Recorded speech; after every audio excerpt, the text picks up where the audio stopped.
So, what does autism and ADHD feel like? Meow, meow, meow, meow. Ah. Oh, you want to see my butt?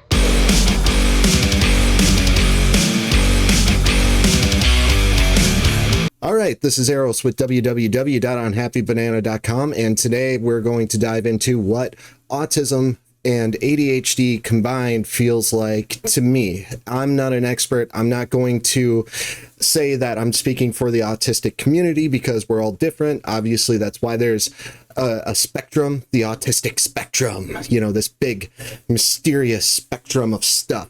But for me, having ADHD and also being on the spectrum, there are several things that do stick out. And number one, maintaining friendships.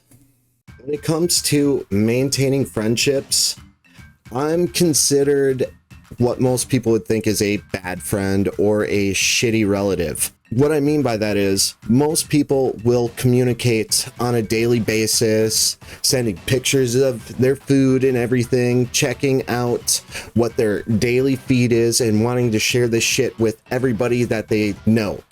And I don't do that. And when I get bombarded with so many of those messages and images, it shuts me down. It makes me not want to look at this thing at all. For example, if something really big happened in the world and it's on Facebook, YouTube, Instagram, every social media, I'm getting tagged in it all the freaking time.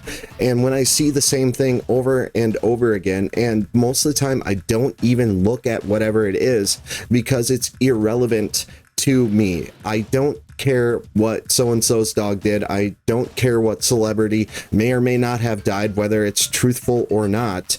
It's not interesting to me in any way, shape, or form. It doesn't add any substance to my life. And I know that this is a me problem. It's not a them problem. I just don't think like that. I do not find those things interesting unless it's going to be an engaging conversation where it's something that deals with philosophy, science, funny and inappropriate memes. I don't know why they just skip the line, because sometimes I need a little bit of humor, a little bit of dark humor in my life. Don't we all need a little bit of dark humor in our lives? But when it's all of this stuff or people tagging me in their food, why do I care about what you ate? I don't care. I don't care. When you're eating your fifth meal of chicken and broccoli, yes, I'm excited for your weight loss. I am totally happy for you, but I need to be happy at like a distance, because when it's too much, it becomes invasive. And again, I know this is my problem, but it's so hard to convey that to somebody without sounding like a complete dick. Because when you say something like that to somebody, in which I totally have, I've unzipped this fucking mouth of mine and told people, they get offended. They get really offended. And I feel terrible because I am really bad at texting people and trying to figure out exactly how to figure out this fucked up word salad. So it makes friendships, relationships very tough to maintain, because to other people, they want and crave the constant attention towards these little things that are happening in their lives. And me, I might not get back to you for a month. I'll look at the message and say, you know what? I'm going to get back to them just after this one thing. And that one thing turns into 10 hours of heavy research and video editing. And then before you know it, 3.5, 4 weeks have gone by, and I look at the message and say, shit, I didn't mean to. And then they're like, yeah, that's what you said last time. And there's one person that messages me at least 10, 15 times a day, and they're my relative. I love them to death, but it seems like you're messaging me like I'm tying my shoes right now. Look at my cute shoelaces. Now I'm walking outside and grabbing my mail. Now I am taking Muffy for a walk. Then after that walk, I'm going to go and sit and watch Golden Girls. And then after that, blah, blah, blah, blah, blah, blah, blah. Like, I could deal without the narration to somebody's life. And again, I love this person. They're a kick-ass relative, but it is just too much for my brain to handle. By the end of those conversations and seeing so much of it, it feels as if my last two brain cells got into a serious bar brawl, arguing who ate the last of the crayons in the box. If you kind of smell what I'm stepping in, you should probably get your shoes washed. It's rather gross and it's sticky and you're gonna get it everywhere on your carpet and your house will smell like poo-poo for a long time. So yeah, you want to take your shoes off and you want to take the hose out and you want to spray those puppies down. Then you want to incinerate them. Also, you should probably invest in a shot of penicillin after that, because with those boots and what I stepped in, you don't know exactly what you stepped in, and you probably have herpes now. I'm so sorry. They're not my herpes, but, you know, they're boot herpes, and you don't want your boot herpes to get on your crotch herpes, because your crotch herpes will itch really, really bad. Like that future ex-girlfriend of yours that gave you craps. Let's move on to the next subject. Now, when it comes to sensitivity to sound, I've tried to explain this to my friend recently as to how sounds actually mess with my concentration, my audio visual. Some sounds will cut into me like a knife, and certain sounds I can absolutely 100% feel as if it's not just a nail on a chalkboard. It's as if the nails on a chalkboard are inside of my head, which sound bizarre. I get it. It sounds really fucking weird. But when it comes to hearing people chew their food, it is by far the most disgusting sound ever. Just absolutely horrible. Hearing somebody eat a fucking candy bar. Hey, Mike, you think you could crunch any louder? I can still hear out of this one.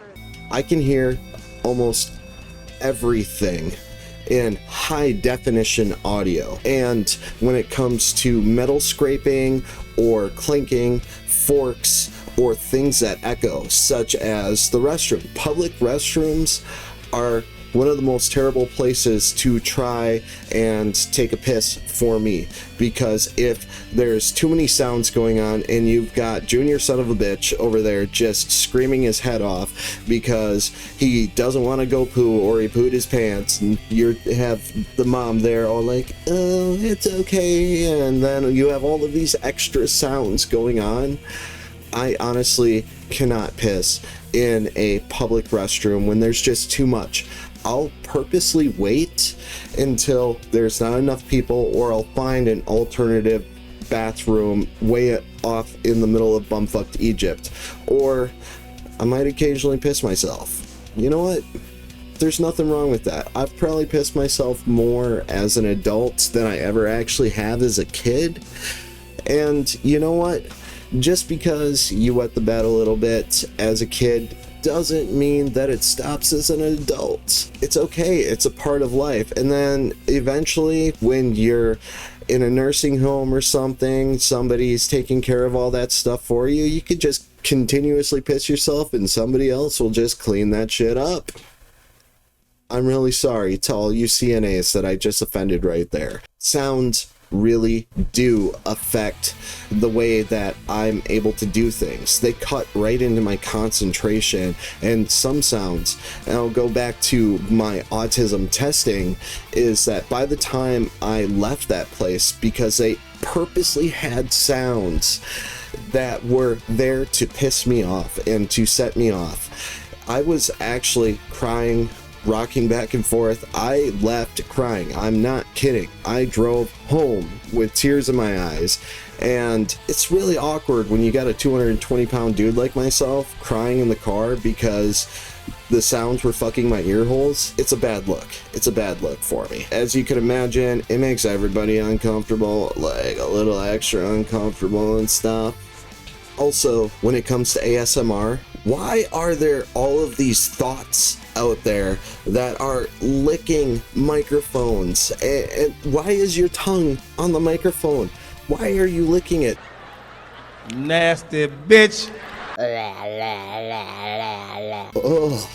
And then to have that going on for however long they do. I know there's a community out there for ASMR and all of that stuff. Pretty sure that the adult hub probably has lots of that. I don't understand it. I don't get it. It's just, nope, not me. I'm out. The next thing that I want to touch on, sensitivity to light. Let me dig into this.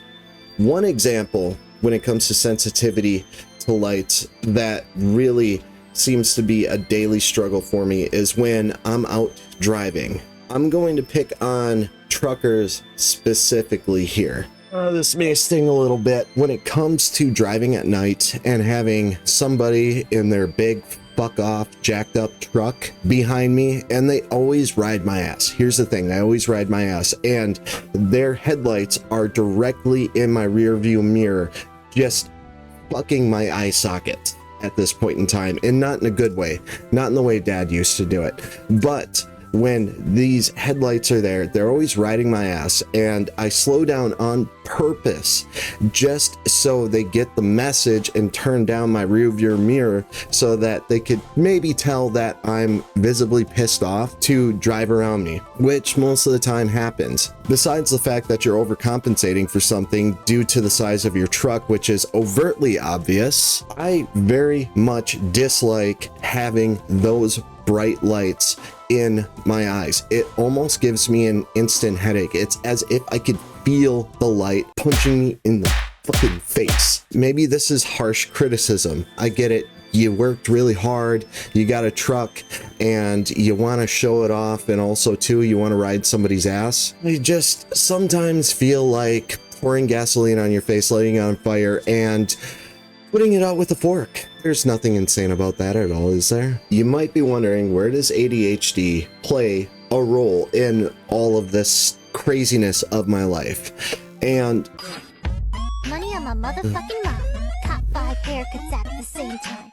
White gold pants, jet ski made of wine. Foie gras buster out. what the fuck are we talking about again? ADHD can work for me and it can work against me. Now, when it comes to working for me, it's when I have a task where I have a lot of things to concentrate on that require my attention. I'm gonna use my work for example again, because when there is a full boot camp there, 20 something people or 15 people, however many, as long as it's over 3 people, it is so much more attention grabbing because I have to pay attention to each individual person. I have to pay attention to the timer. I've got enough things to occupy my mind. But on the inverse of that, when there's only 2 people in a boot camp, then my mind is traveling way the fuck off to Jupiter. I will be sitting there watching the clock. I could be staring right at the clock and miss the timer because my mind is thinking, why does tinfoil hurt your teeth when you chew it? What is the average distance from the moon to the earth? Why is your left foot itching? What is the cause of it? How long would it take me to learn Japanese? Then I've got really pissed off and slightly confused people looking at me like, timer, call the timer, because everything we do is timed at my work. And I need to blow the whistle to go. I need to blow the whistle to stop and move. And I need to give adequate direction to what is going on and where people are going, because even though I do a full demonstration and explanation of the exercises, people will inevitably be lost because the workouts change on a daily basis. When the other people, members, clients are lost and I'm lost, then they are extra lost. Concentration is the key to succeeding in my class. Maybe we'll have to send him to concentration camp. Ah! Damn it! Cartman! So you can kind of see where this could tie my life into a few knots. But thankfully, I'm able to use humor to kind of de-escalate it. But occasionally, there is that one person that is actually really upset, and there isn't shit I could say to actually make it up to them as a person. So being ADHD can be most definitely my superpower, because of the fact I'm able to give direction to so many people at one time and do so many tasks at one time. But if there is not enough things for me to give direction to, or enough people to give direction to, it all falls to pieces, baby. It does. It all falls to frickin' pieces. All right. Another thing too is me being consistently late. What do I mean by consistently late? It sounds simple on the surface, but in actuality, there is so many complex things that are going through my head when I say consistently late. For example, when I am getting ready for work, it's about 3:45 p.m. I have to work at 4 p.m. and I get everything ready. I do all of my checks, and then I look at the clock and I say, I have all this time in the world. So I check everything again. I'll check to see if I have my shoes, the right shirt, how bad do I smell? And then I get preoccupied with something else that I could be potentially forgetting. And by the time I end up leaving, it's about 4:03. Then I have to check my door handle about 3 or 4 times, regrettably, to make sure that I did not leave my door unlocked, just in case that I unknowingly let my cats out, because I love those furry little fuckers that create lots of noise and are currently scratching at my fucking door right now. What were you talking about again? Oh, okay. What if my cats got out somehow and then they started populating en masse and they wanted to take out their furry little fucking revenge because I did not leave out the tuna for them?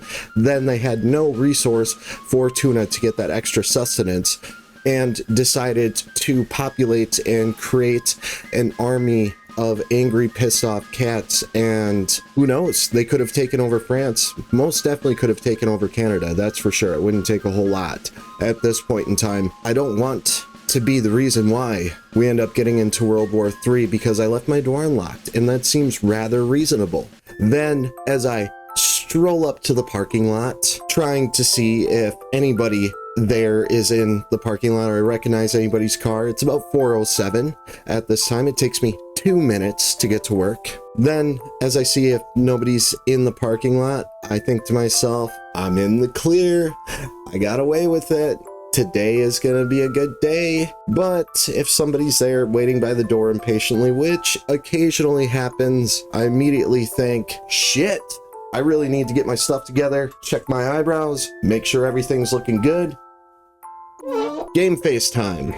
So far, I've been getting away with it, and nobody's really said anything. So yes, I'm consistently late, not just to work, but also to events, things with friends. I say that I'm gonna be there at 7 o'clock.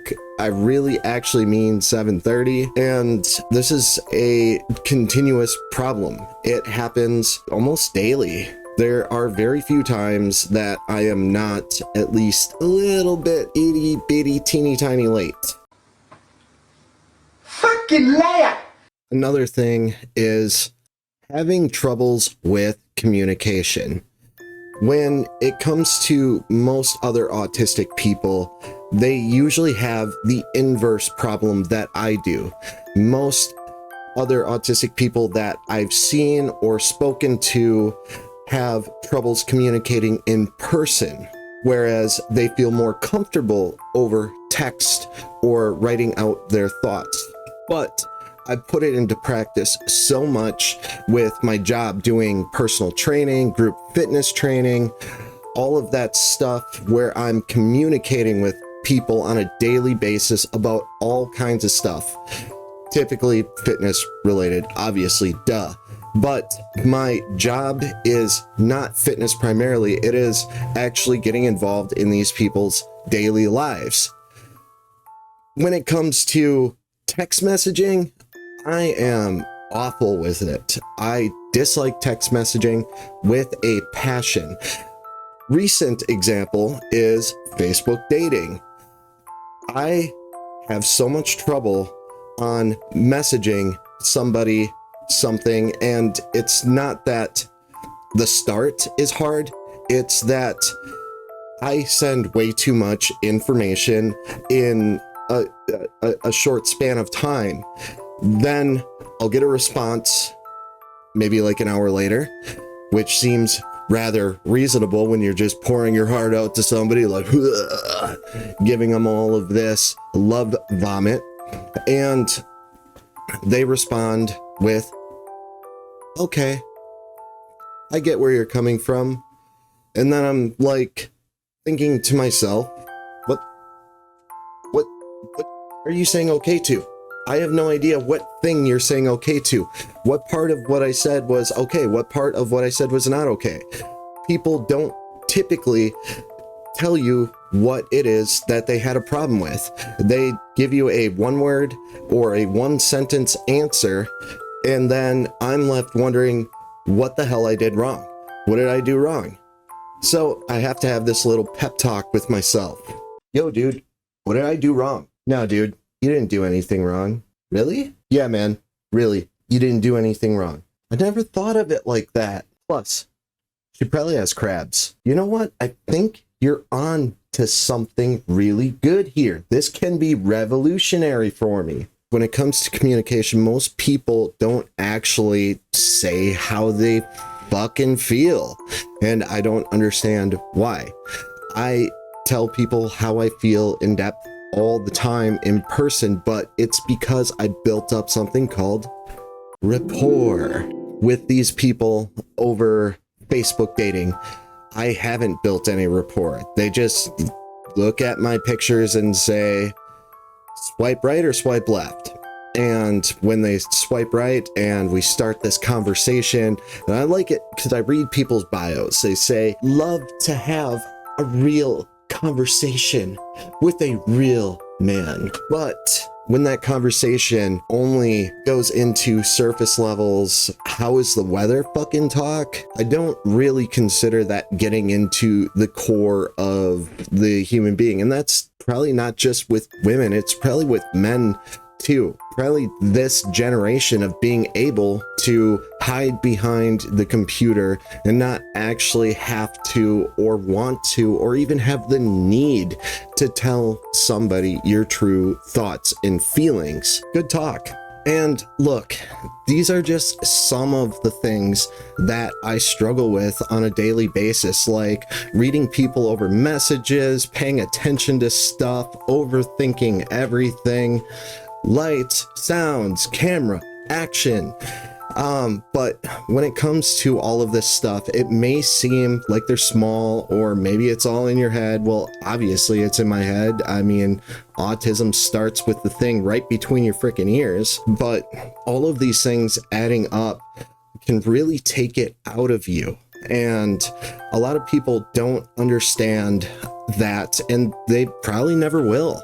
And I mean, it makes things hard because the level of understanding for the difficulty of completing tasks when all of these things are present and prevalent, like things that are unavoidable almost on a daily basis, it can really take it out of you. And I had many days, weeks, and months dealing with autistic burnout. I'll make a video on autistic burnout, but it is awful. It is really awful. It's like being sick with the flu, but you're not able to sleep. You're not able to do anything useful for anybody else. I'm pretty much useless to the entire world. And then when I show up to work, it's like I'm a zombie that's just forcing myself to do the job and being in burnout. The last time I was massively in burnout, it took me about 2 weeks of laying in bed doing the bare minimum when it comes to self-care. And self-care, like showering, brushing your teeth, making regular meals, are just so much harder to do when you're struggling to even just get out of bed, you know? So you're just like this nasty ass mess, like nasty ass smelly mess that's progressively like getting worse day by day by day. That's something most people don't ever see. And I just want to be real with you guys. I know I don't speak for the whole autistic community, but I just want to be able to tell you what it's like to have autism through my eyes, whether you understand it or not. I hope this brings more light as to what autism may feel like for someone who is neurotypical versus someone like me who's neurodivergent, living in a very neurotypical world. And hopefully this brings more light, more understanding to autism. So I love you guys. Thank you so much for watching this. Like and subscribe if you like this video. If you don't like this video, leave me a super mean but entertaining comment in the comments. And see you in the next one. Bye.